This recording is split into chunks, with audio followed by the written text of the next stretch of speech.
மைண்ட்ஸ்கேப் நான் எதுக்கு ரிஜிஸ்டர் பண்ணேன்னா வந்து பிரெயின் ப்ரொஃபைலிங் உங்கள் மூலியமாக நான் தெரிஞ்சுக்கிட்டேன் மேம். அதனால நான் மைண்ட்ஸ்கேப் ரிஜிஸ்டர் பண்ணிவிட்டு அது நம்மளோட ப்ளஸ் நமக்கு என்ன வரும் இதெல்லாம் நம்ம தெரிஞ்சுக்கலாம். கண்டிப்பாக யூஸ்ஃபுல்லாக இருக்கும்.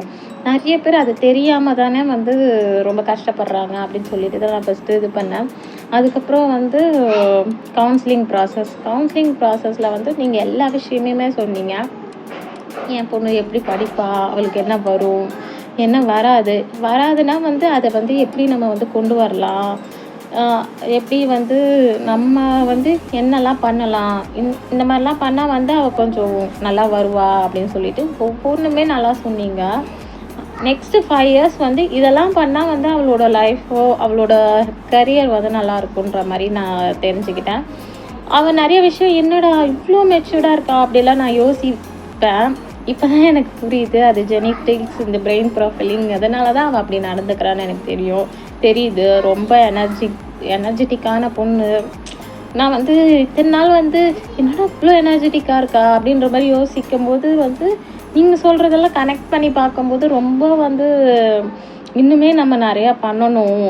இப்போ இந்த விஷயம் தெரிஞ்சிருச்சு, அதுக்கேற்ற மாதிரி நிறையா விஷயம் பண்ணணும் அப்படின்னு சொல்லிட்டு இது பண்ணி யோசிச்சுட்ருக்கேன்.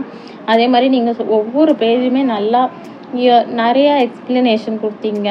நிறைய பேர் யோசிப்பாங்க ப்ளஸ் மட்டும் சொல்லிவிட்டு நம்ம மைனஸ் சொல்ல வேண்டாம் அப்படின்னு யோசிப்பீங்க. நீங்கள் ரெண்டுமே வந்து பயப்படாதீங்க இதுவும் இருக்கும் அப்படின்னு சொல்லிட்டு நாங்கள் அதை வந்து எப்படி வந்து அதுலேருந்து வெளியே வரலாம்.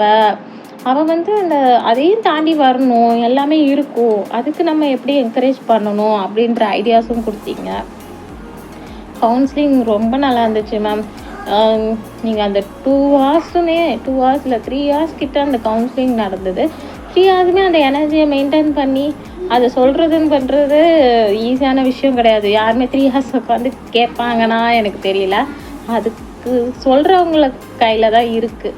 ஸோ வந்து வேறு லெவலில் இருந்தது கவுன்சிலிங். நிறையா கற்றுக்கிட்டோம். நீங்கள் எப்போ டவுட் கேட்டாலும் எங்களுக்கு சொல்லுவீங்கன்னு எங்களுக்கு தெரியும். அதுக்கப்புறம் வந்து கண்டிப்பாக நான் ரெஃபர் பண்ணுவேன் மேம். ஏன்னா நிறையா ஸ்டூடெண்ட்ஸ் நிறையா பசங்களுக்கு இப்போ வரைக்கும் பசங்கன்னு கிடையாது, அடல்ட்ஸுக்குமே வந்து அவங்களுக்கு என்ன வரும்னு தெரியாது, அவங்க என்ன ஆகணும்னு தெரியாது. அவங்களுக்கு ஒன்று பிடிக்கும், ஆனால் அதை அவங்க செய்யாமல் வேறு ஏதோ ஒரு ஃபீல்டில் இருப்பாங்க. ஏன்னா நானே அப்படி தான் இருந்தேன்.